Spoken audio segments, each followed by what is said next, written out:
What is going on, everybody? My name is Kyle Richards, as always, and welcome to the Abstract Sports Podcast, where we bring sports back to life with a fresh perspective on the game from abstract yet popular angles. Coming at you live on Facebook, as always. I'll do my best to respond to comments as we go. Make sure I'm not muted. It looks like I'm good. But we have an interesting topic to dive into today. I mean, not just one topic. There's a few of them, and I'm sure that the title of this podcast looks a little weird right now. But I promise it'll come full circle. It'll get back to sports, because you know what we do? We bring sports back to life. I just told you that, man. Are you paying attention? Jeez. I don't know what it is, but I'm dressed up like a bro right now. If you're not watching this on the live Facebook podcast, if you're listening on SoundCloud, iTunes, or YouTube, or wherever, you got to see this, man. I'm broing it out again. I just think that this kind of look gives me confidence. I've got this really shiny polo representing the Idaho Falls Chuckers, if you can see it.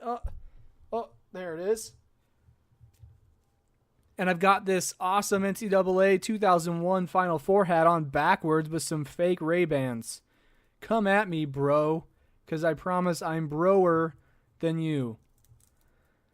But like I was saying, we got some really interesting things to talk about, and I don't even want to wait because I have a lot of things to do. I'm not going to lie. I mean, this podcast is really important, but things are happening, this summer. All kinds of plans are happening on the weekends right now, and it's, the middle of the summer, so it's super hot, and there's a lot of people in town, so we're always going places, doing things, and being entertained. So, and I'm actually going to talk to you guys a little bit about that. So, last weekend, my wife and I went camping with a couple of people who are in town as interns, and we took a camping trip to West Yellowstone. And I've been to Yellowstone a couple times. I live close enough to say that it's almost like a shame if I don't go to Yellowstone at least once a year. But oh my gosh, this cat is going to turn off my computer, and it's going to be the end of everything. Pause. Oh my gosh, I have to pause, guys. George is going to ruin the stream. Whoo, save the day. Man, if you're listening and not watching, you really missed out. Throwing cats around. Okay, not really throwing cats around, all right? I'm not abusing animals. But, yeah, so I live close enough to Yellowstone to where it's like a shame if I don't go once a year. But I've only been twice ever, including this last weekend. And so what we did is we drove up and we found a campsite in a place called Beaver Creek, I believe. And we camped for one night. Had some hot dogs on a stick, kept it really low-key as far as camping goes. We just threw up our tents right before it got dark. We had dinner, conversation around a fire, and then we went to bed. That's about it. And then the next day we woke up and we drove into the park through the West Yellowstone entrance. And oh my gosh, I've only ever been to Yellowstone one time before this, right? I know that's kind of sad. I just don't usually get out and do that type of stuff. I don't know why. I just never did growing up. But just getting to the entrance was a pain. It's a good thing that we had our national park card, or one of the guys who's an intern, he has his national park entrance card, so we were able to get in through the quick line or the express lane. But oh my goodness, just those lines that morning was indicative of what that day was going to be like. So we went all through the park. We got there really early in the morning, and we were there for more than, I'd say, about 12 hours. But we were able to go and see Mammoth Hot Springs, and we also went and checked out the Yellowstone Canyon at the lower falls. If you guys are familiar with Yellowstone National Park, you might know what I'm talking about. I actually have a ton of pictures and videos I need to share. I'm still working on my own personal branding for my graphic design and web design stuff, and I hope to put them up on there. Just to be traveling is something I do sometimes, and share some things about that experience. But man, it was a really good time. I have to say my favorite part about Yellowstone is the canyon. That was one of the coolest things I've ever seen, just because of the water was so high right there where the river was falling, and so much force, man. I mean, you're standing right above this huge falls, and it's just crazy to watch, And so I took a lot of pictures, a lot of slow motion video, some other video footage, and I hope to put them up as banner pictures and and banner videos and stuff on different pages, and who knows, maybe I'll make some YouTube videos. But I had a lot of fun in Yellowstone, but man, the traffic was terrible. Like, it had to have been the busiest day of the year or something like that, because everywhere we went, the parking lot was packed, and we had to just keep making circles in the parking lot until somebody pulled out just in, good timing so that we can take that spot and go see the sights. But it did rain on us pretty heavily, which was actually kind of cool. Yeah, a lot of interesting people watching. A lot of people from out of town. A lot of people from out of the country. Heard many different languages in our trip to Yellowstone last weekend. But not only did I do that, but if you watched the last podcast or listened to it, I went to Twin Falls and visited a friend there, did some kayaking. So the last couple weekends have been really active for me, and it's been a lot of fun. But it doesn't end there, man. Like I was saying, this summer, the cat's trying to get in the trash can now. Oh my gosh. He's going to be famous by the amount of times I recognize him. He could probably have more followers than me on Twitter right now if I made an account about him. Anyways. But the fun stuff doesn't end there for me. And like this coming weekend, me and my wife, Kelly, a.k.a. Keltron, a.k.a. best wife ever, wife of the year, whatever you want to say. Me, her, and 5 other people are going on a 2-night camping trip in, oh my gosh, Cat. Hang on. Cat is going to ruin the world. Ugh, that's 3 cat comments already, guys. This is embarrassing. Somebody get him out of here. But we're going to Glacier National Park, and we're going to be staying there for 2 nights. So from what I've heard from people or in my circles is that it's really hard to get a camping spot at Glacier National Park because it's such a beautiful place to be, and there's a lot of great hiking trails. It's very picturesque. I mean, a lot of photographers go there for photo shoots and just to get some nice nature shots. So it's really hard to get a spot over there. And so what we're doing is I'm actually taking Friday off this week. I worked 4 10s to be able to do this. We're going to take off right as I get off work around 5 p.m. on Thursday. So tomorrow. And we're going to drive to Missoula, Montana. So from here to Missoula, that's about 4 or 5 hours, depending on how slow we are. If we have to stop for breaks or anything like that, we should be good. We're going to stay the night in a hotel there because everything closer to Glacier National Park is like twice the rates, and it's all booked out. So we're going to go stay in Missoula for a night, and then we're going to wake up super early. Like, I'm talking 4:30 in the morning, and we're going to drive to the park entrance, we're going to hopefully attack 2 different locations with 2 different cars because there's like a bunch of different campsites and entrances in this park. And so we're going to try to go really early in the morning and get there at like 6:30, hopefully, and be able to get a good camping spot. We'll set up camp. And the plan is to set up camp and then take off and go do a really long hike that day. We're looking at like a 12-mile hike.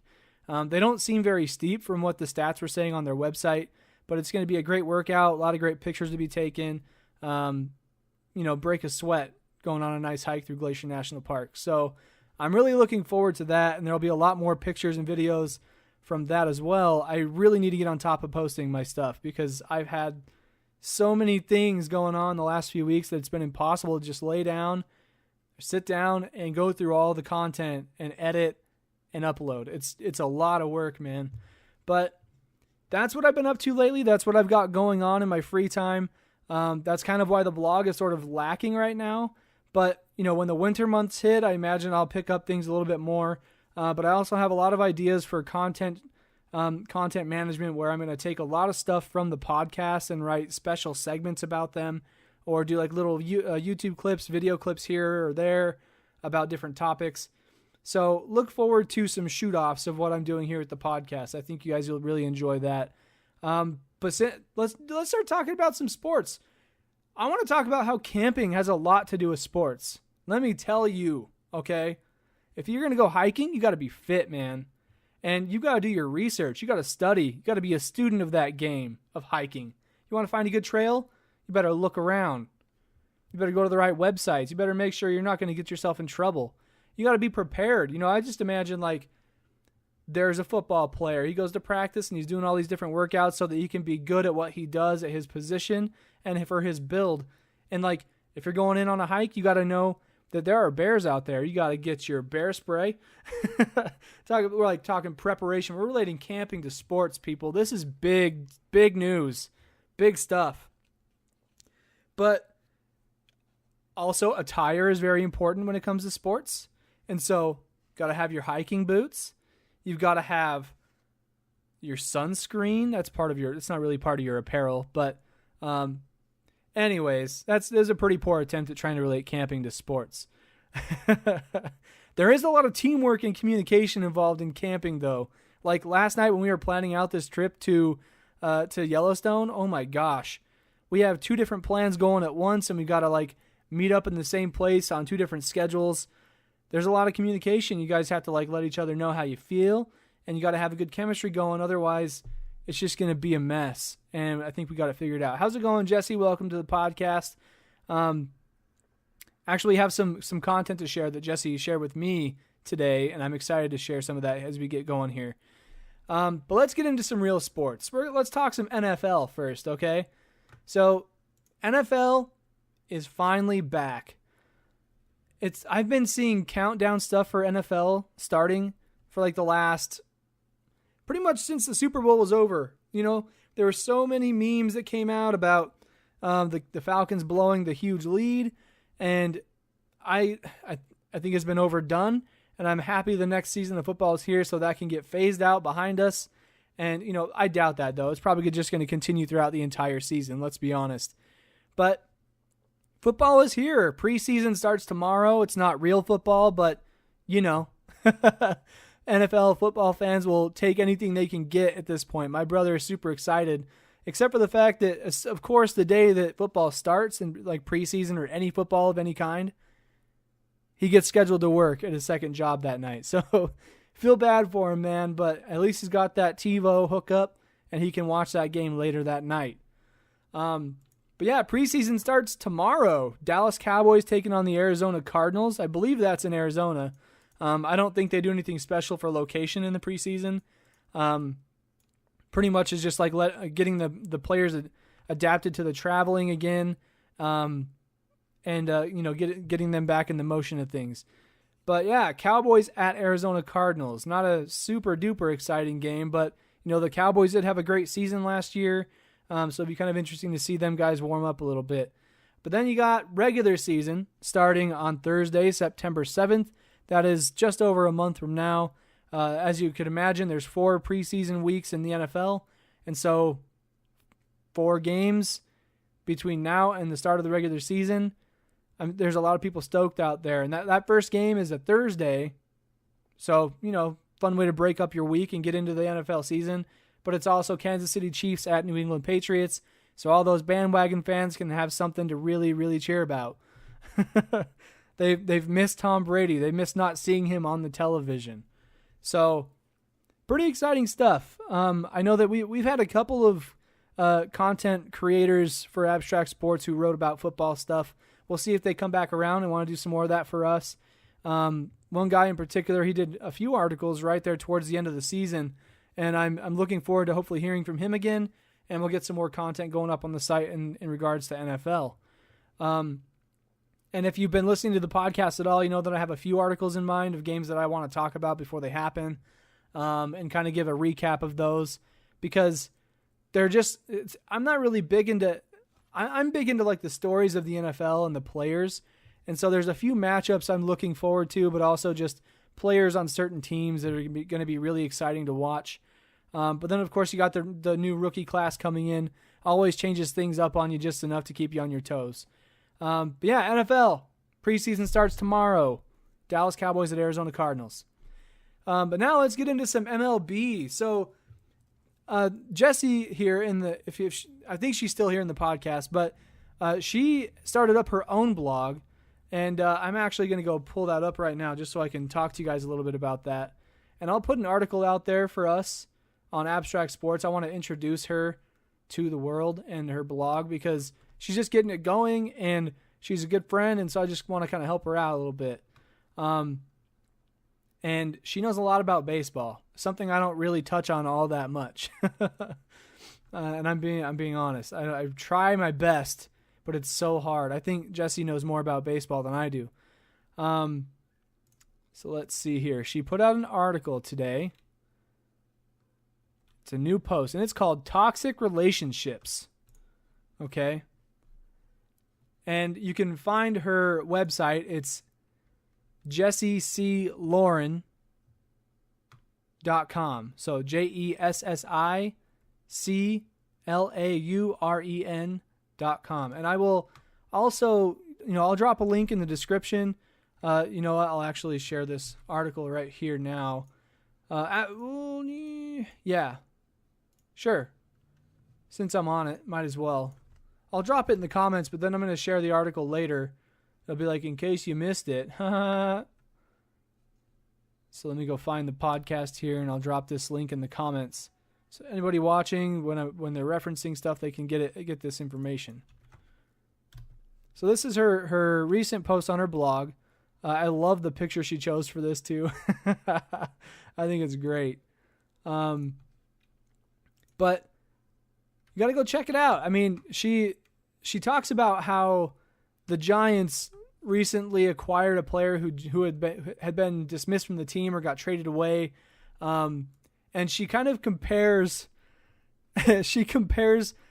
getting rid of a player from a team to breakups. It's like, when you're sick of them and you just can't deal with them anymore, you kick them to the curb. And that's kind of true with trades. Like, you get a player who's not willing to put forth the effort to make things work for themselves in relation to the team. Just the same with you and your significant other. If you're not willing to put forth the effort to get to know them and make them happy and go out of your way to surprise them, just little things that you should be doing in your relationships, whether it's a significant other or a best buddy. You want to just make them feel welcome and like that they have somebody if they need somebody to go to. And this guy apparently wasn't doing that.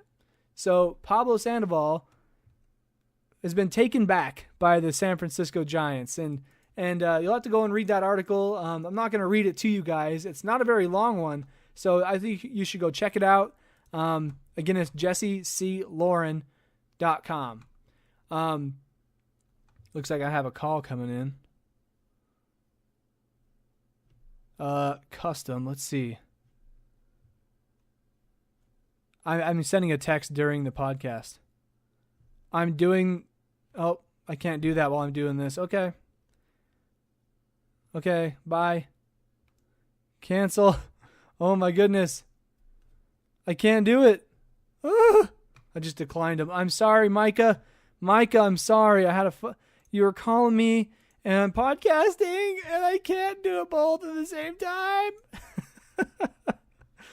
Oh my goodness. But I like to talk about that a little bit. Toxic relationships and like how that kind of relates to sports, my friend Charlie wrote a really great article for Abstract Sports called "Is It Just a Game?" And he talks, and I've referenced this article so many times because it's so deep, it's got so much truth to it, and just so much good content in there. And he talks about how we form these ridiculous connections to teams and players, so that it's like we know them personally, and if something happens with them, we feel personally slighted, or we feel success through their success and happiness. And I think this kind of goes along with that, except this, like Jesse's article called Toxic Relationships is talking about the negative effects of a bad relationship with somebody when you get rid of them and then they come crawling back, or you realize that what you had is now gone and you want it back in your life. So you bring them back in, and that creates just a lot of trust issues. And you can imagine the chemistry in that locker room is probably tore up right now. And that can make a franchise go south really fast. Bringing negativity in the locker room can stall a franchise, if I'm being honest. You don't have chemistry, you don't have willingness to work with one another, things can go south. And so I think that's kind of what's happening in the Giants franchise right now. And Jesse talks a little bit more about that in her article. Go ahead and check that out. But And I really do appreciate you sharing that with me on Twitter. If anybody has any content you feel like you want to share, I am all about promoting your guys' work. I'm not like trying to get views on my own. I'm not trying to get my own page views or ad clicks or anything weird like that. Like, I just want to share what your guys' thoughts are on sports. So, Jesse, feel free to keep those articles coming. If you keep on writing stuff about sports, I'm willing to share it. And I'll fit it into my routine with the podcast as best I can. And I'll always link back. I think that's, as independent bloggers and sports enthusiasts, I think it's great to be able to support each other. And that's kind of what we just started here with Jesse. So if you have something that you want to get featured on Abstract Sports, whether it's on the podcast, in a blog article, or anything, just shoot us an email. You can go to the website, go to the footer, go to the contact page, send us an email there. And we'd be happy to try and accommodate that. But I also try to think of other things that this relates to in sports that are like, breakup type things. And, I think about how like when LeBron left Cleveland for the first time and people were like just depressed and disappointed because of he was such a big role model for that city. He represented so much for the success and the climb that Cleveland was about to make with him there. And then when he leaves, it's just like a shot to the heart, I could imagine like when for me, like when Kobe went down with his Achilles injury, that was so hard to see because it's just like a normal move that any other black basketball player does. And they do it several times a game all the time. And it just didn't work that time. And like, there's nothing you can do to control that because, that's just nature. People will get injured, tendons will break, legs will break, bad things will happen. But the same goes for players and their own lives. Like when LeBron left Cleveland or when Kevin Durant left OKC to go to the people who beat them in the playoffs, the previous final or Western Conference Finals. Yeah. It creates a strong sense of hate for that person because they've meant so much to you throughout their career in that one spot or doing this one thing. And then when they're gone, you're just like, you want to cry, man. You want to let all the emotions out because you're like breaking up with this person. You're like, you know what? I don't even want to hear from you anymore. I don't want to watch any of your games. I don't care about what you do. I'm just done. I'm done. Just imagine all the cliche relationship related things that you can say like, like, I can't believe you said that. I can't believe you did that. Get out of here. I mean, I never hear that. I think Keltron and I get along pretty well. But players' jerseys get burned. That's like the equivalent of like your girlfriend or potentially ex-girlfriend at this point, or your wife or ex-wife, when you get into a breakup argument, they take your stuff like in the movies. I'm thinking in the movies. I hope this never happens to anybody, by the way, because these are bad things. Also, don't, try to do things, put yourself in situations where you don't end up in this type of lifestyle. But in the movies, you see the girls will start throwing stuff out the window, like, get out of my house, like as if to say that your belongings in my house means that you're with me. And so if they're out, I can get over you quicker. And so when people burn their jerseys, they're like, well, it's gone. I don't care how much I spent on that jersey. All my feelings with that are now erased and I can move on with my life. But really, I doubt that's the case. They probably still root for that person deep down inside. And I mean, I'm just to try and bring it back to Jesse's article. And I'm thinking hypothetically because I don't know the whole situation here. But say that, oh my goodness, see, I don't even remember his name. Pablo Sandoval. Say he did so much for this franchise, right? I don't know his accomplishments. I don't know anything about it. But he provided so much for this franchise in terms of being a teammate. Maybe he got so many hits with this team, he was able to help them get X amount of wins. And then like he just up and leaves. You have this sense of attachment to that person. You don't want to let them go, but they could be going on to bigger things. You might hate them if it was their decision to leave, and you didn't want them to. But it's like you think you hate them, but in your mind you're like, you know what? You helped my team out while you were here. I appreciate you. But you don't let those things out. You don't really talk about the positive things that they did for you. You're just hung up on the fact that they're not with you anymore. And it's tough, man. It's tough. You got to get over it. And that's why I'm kind of happy that I like to follow players, especially in the NFL or the NBA. Like, I'm a Lakers fan for life. Kobe did a lot for me as a kid in terms of being a role model and an idol, somebody for me to look up to. But when he's out of the game, I have to try to change it up a bit and be like, all right, well, I don't have this anymore. We're not successful anymore. But I can look to all these other players in the league and pull some awesome things from them to be like, there's more than just the Lakers. I can look to a different team and see some success and feel good for a guy who came back from a season-ending broken leg injury and then doing well and coming back and being a superstar, going to All-Star game. It's like you can get some good feels out of that because you can sort of understand the grind that it takes to get to that point. And so, when your man leaves your team, you probably hate him, but deep down inside you're like, you're so cool though. I liked every single one of your interviews you did with the people after the game. And then when they come back, you're just like, all right, I don't know. I can see all the different types of scenarios. I'm just kind of trying to speak from the top of my head and try to get some ideas out there in terms of how, like breaking up can relate to sports and how attached we can get to people and players when really it's a lot more than that.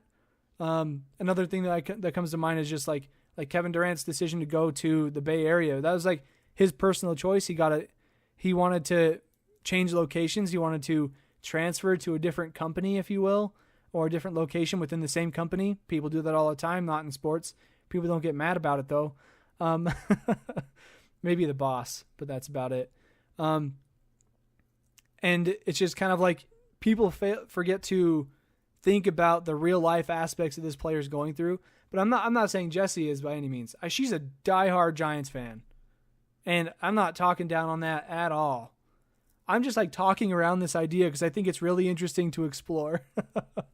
But like I like some of the phrases she says here though. She's like, this is a typical example of a significant other thinking there's something out there that is better, so they kick you to the curb. I guess that's what Pablo Sandoval did. He's like, I don't want to be here anymore. I have my eyes set on this other team. And I don't know any details, so I'm just kind of riffing off of this right now. But she goes on to say that they just welcomed back a negative human into a team that is already having a rough season. Let's hope I'm wrong though. And that's her giant fanship, I don't know the word. Fanship? Is that a word? Guys, am I making up words on the podcast? I hope not. That'd be embarrassing. But I think that she's looking forward to better things, and I think that's important. But again, thank you, Jessie, for sharing your article. I'll be sure to put up a little introduction to your blog up on Abstract Sports, and I'll link back to you. Share it on Twitter. I'll share it on Facebook. I'll do all those things because #GoTeam. That's the hashtag she has at the top of this article. Actually, no, wait, that's on her website. #GoTeam. Go sports team ball. Ball is life. Life ball, hashtag. There you go. But yeah, thanks again, Jessie. Really do appreciate that. So moving on a little bit, we got some NBA stuff and things. And with this one, I'm going to kind of combine some NBA topics with the question and discussion because they go hand in hand. Oh, that's weekly discussion. Oh, crap. Oh, no, guys. I don't have a question for next week. This could be bad. I'm going to have to freestyle that one. But go back to my Facebook page here. So today's weekly question and discussion is talking about confidence and where you see confidence in sports and how that translates into real life, like where you see it in your life and then where you see it in sports and how you can use it to your benefit, and what it can do for you. And I need to go find my saved articles here. Let's see. So we're talking about confidence, right? So I watched this video. Well, I don't want to play that out loud, but Kobe Bryant got invited to the Los Angeles Chargers camp here before the preseason starts to give a talk to the team. And it's kind of cool because the video starts out with a whole bunch of football players facing a white screen in this big conference room area, or I guess like a auditorium type of thing. And this guy up front is like, you know what? I'm deciding to cash in on a favor today. I figure there's no better person to give you guys a good LA pep talk than the Mamba himself, Kobe Bryant. And a whole bunch of players in the room just like, oh my gosh, no way. Just starstruck because the Mamba is coming up to the top of the room. And as he's walking up there, he's just like, what up, guys? Hey. I could only imagine what that'd be like, being one of the best to ever do it in one sport and then going and talking to other players in another sport. That right there tells you how much, how many different things that athletes do that can translate from sport to sport. It's not all about physical ability. It's a lot about mental capacity and ability to overcome struggles, whether they are mental or developmental. Having a way of going about your business that you can become better at what you do. And that's not always a physical thing. You got to learn, you got to research, you got to be a student of the game, student of your craft. And Kobe just talks circles about things like that.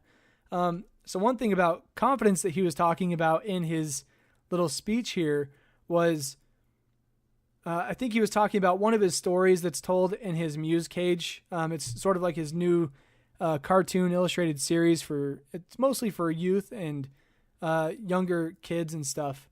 And they're always related to sports in some way or particular athletes. And he talks about the story of a seagull who is teaching himself how to fly differently than the rest, and how the other group of seagulls has this like jealousy and comedy towards the other bird because they're like, what are you doing, man? This is tried and true. This is the way you do this. What are you doing? You're doing something different. And he says it's a combination of jealousy and something else. I can't remember what it is. Trust, just different things where it's like, okay, you're going off the beaten path here. What are you trying to do? And then this seagull who's learning how to fly differently finally accomplishes his goal, and he learns how to fly better and different than the other seagulls. And then that jealousy and hatred and I guess like lack of respect up front for the other bird is all just up in his face, like even more jealousy, even more hatred because he's better than them.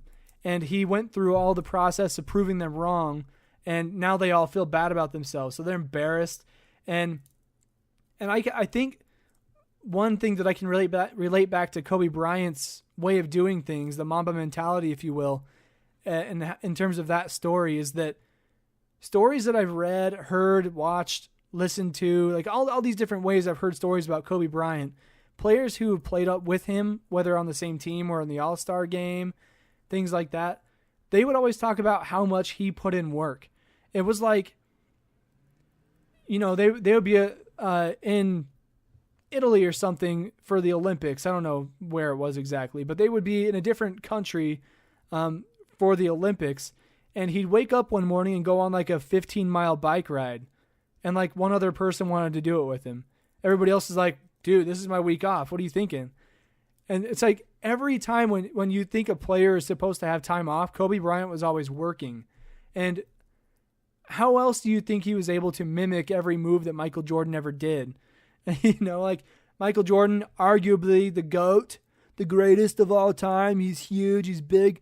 He's very bigly. Sorry, I say that like I hate him. I have a lot of respect for Michael Jordan. I just don't think that there is a greatest player of all time. I don't think there is. More on that another day. But this idea of Kobe Bryant putting all this work, it was a slow and incremental way, or a long con, if you will, to be able to be the best at everything he does. So like, if he can do this thing thousands more times than this other guy does, he's going to be better than them at it. And it kind of relates back to the story about the seagull. Like, the more you teach yourself to do something differently or get better at something, you're going to do better at it, and you're going to do it better than everybody else because you've done it the most. It's just a matter of practice, mere exposure, just doing it. So when I watch a lot of like videos about entrepreneurs, a lot of those guys are very confident, sometimes kind of cocky, but they've seen a few things. And I think the main thing that it always comes down to is work. Just work hard. Whatever you're trying to do it as quickly and efficiently as you can, and do it as much as you can. And in X, Y, Z amount of time, you're going to be the best at what you do, and you can make more money doing that. So that's just one story about confidence that I thought was interesting, relating a basketball player's mentality to a football player's mentality, because that right there kind of gets into the whole thing of like being able to translate things from sports to real life. I mean, going from basketball to football, two very different sports. I imagine a somewhat different mindset in some ways, but same obstacles that you're trying to overcome: physical, mental, and developmental. I mean, it's the same thing. So why not learn from one of the greatest of all time in basketball? Hell, I would love that. But another story about confidence in the NBA world, since we're kind of combining the two categories today, this is a little bit different this time around, but I'm excited about changing things up. So a story broke where Kevin Durant allegedly said that LeBron James is not better than him. And, I'll let that sink in. I don't know if it's going to hurt you, make you feel good, make you feel indifferent. But it doesn't bother me at all. That's just confidence talking right there. Not only that, but Kevin Durant has a great body of work. His skill set is wide and ranging. LeBron, a little more finite, I would say. He's an athletic, non-human being, but he can't do all the things that Kevin Durant can do as good as he does. And for his size. Like, LeBron James is a monster, don't get me wrong. But Kevin Durant can shoot the three ball way better than he can. He puts up way more points than LeBron does, just on a general basis. And he's not much of a leader, I'll give you that. LeBron has a lot of leadership skills. Kevin Durant, not so much. He's sort of like a quiet guy. He gets amped up, he gets into the game, and he wants to get a win. That's pretty much him. But him coming out and saying that LeBron's not better than him and LeBron have had a friendly rivalry going for years now. They had like a pickup football game back in the day, and it was just like their charities going against each other. I thought that was super cool, by the way. But also, it's like people say that LeBron James is the best player of this era, he could go on to be the greatest of all time and all these things. I mean, there are so many greatest of all time comparisons, it's kind of sickening. And then one player comes out and says, I'm better than him. How does that get headline? I mean, I understand it gets headlines because, here I am talking about it. It wasn't in my headline per se, but Kevin Durant has a lot of confidence in his ability. I think that if Kevin Durant and LeBron James went face to face, KD would win. I just think that's because of size and ability to do more things than LeBron can. LeBron is like, I'm going to back you down. I'm going to give you a little shimmy shake. I'm going to put it up and it's going to go in. Kevin Durant's like, whatever. I'll cross you up, pull up jumper from the elbow and put it in. And it's kind of like apples and oranges to me. And it doesn't, whatever, man. I think it's just a way of like picking the two of the most popular players in the NBA right now and creating a giant separation in fans. Arguing against each other just to get clicks and retweets and stuff. And I understand how that business goes. So, oh my goodness, people are calling me left and right. I am distracted. I don't even know if Facebook picks up stuff while I get phone calls. But anyways, Kevin Durant, he's confident. Who knew? But I'm going to be sure to share this video of Kobe Bryant talking to the Los Angeles Chargers. I think you guys will get a lot of awesome stuff out of it. And I'll be sure to call out the thing that I like the most in it. Very interesting stuff. I always love to see what Kobe Bryant's up to outside of his NBA time, because I think he's making a lot of impact in a lot of great areas in the sports world, but also business related. So, yeah, that's confidence today. That's how I'm talking about confidence today. And it kind of relates back to my outfit, man. Like I was saying earlier, today we're talking about confidence. when I dress up like a bro, I put my Ray-Bans on. Like, you know that scene or the movie Big Daddy where he gives his soon-to-be adopted son. I don't remember how that story went. Like the kid got dropped off on his doorstep and he kind of took care of him for a while and he eventually gets custody of them. Well, anyways, he gives the kid these sunglasses. They're like aviators and he puts them on and he's like, when you wear these, nobody can see you. And the kid's like, oh, okay, cool. And so like whenever he'd feel embarrassed or not want to be in front of people, he would put on the sunglasses and Adam Sandler's character would just like pretend not to see him. And the kid would just feel comfortable and welcome. And it gave him the confidence to be able to be in an area where he wasn't normally confident. And I mean, I've done this stream without sunglasses on, don't get me wrong, but putting on the hat backwards and the shades and having the nice microphone and the hat, it kind of lets me know that like I'm serious about this and I'm also confident that I'm going to do well. And that's just me relating it back to something about me so that you know that I believe in this stuff. It's not like I just spat it out because I heard it from someone else. I believe in it. But yeah, confidence, man. It can go a long ways. Think about how it comes back to life. Like when you go in for a job interview, say you get the job and they ask you, what do you think you should be getting paid? And you're like, I think I'm worth this. You tell that to them straight up. They're going to be like, wow, he's confident. We like that. He's got a go-getter attitude. I like that. So there are things that come with confidence that, that portfolios and job references can't give you. You know what I mean? Like if you show up to a job interview, you're confident, you're friendly, you have a good conversation, it's not shaky. I think you're more likely to get the job just because you're easygoing and you seem like you're a competent person. So that's the weekly question and discussion talking about confidence. That actually concludes all of the intangibles for the weekly questions and discussions. My plan is to go back and compile these into individual videos and put them out on YouTube. Thankfully, I've been able to record everything on a separate webcam here, and I'm going to capture it all into little bites and put it out over time. So like basically I'm capturing my best moments in these podcasts and I plan to put them out there in the world and hopefully reach some people in a positive light. So anyways, that's really all I've got for you guys today. Thanks to everybody who came through. Not a lot of discussion, but that's okay. It actually kind of helped me. I wasn't super duper prepared for this podcast, if I'm being honest.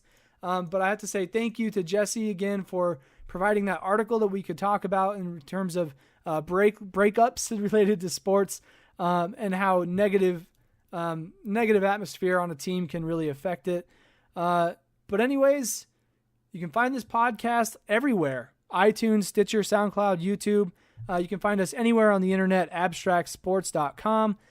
Please drop a comment, like, follow, subscribe, all of the things. You definitely want to find us here on Facebook, Twitter, Instagram, Snapchat. Those are the big ones. Abstract Sports is the handle. But that's all I've got for you guys today. Thank you so much for tuning in. I'm Kyle Richards, and you just listened to the Abstract Sports Podcast. We'll see you next time.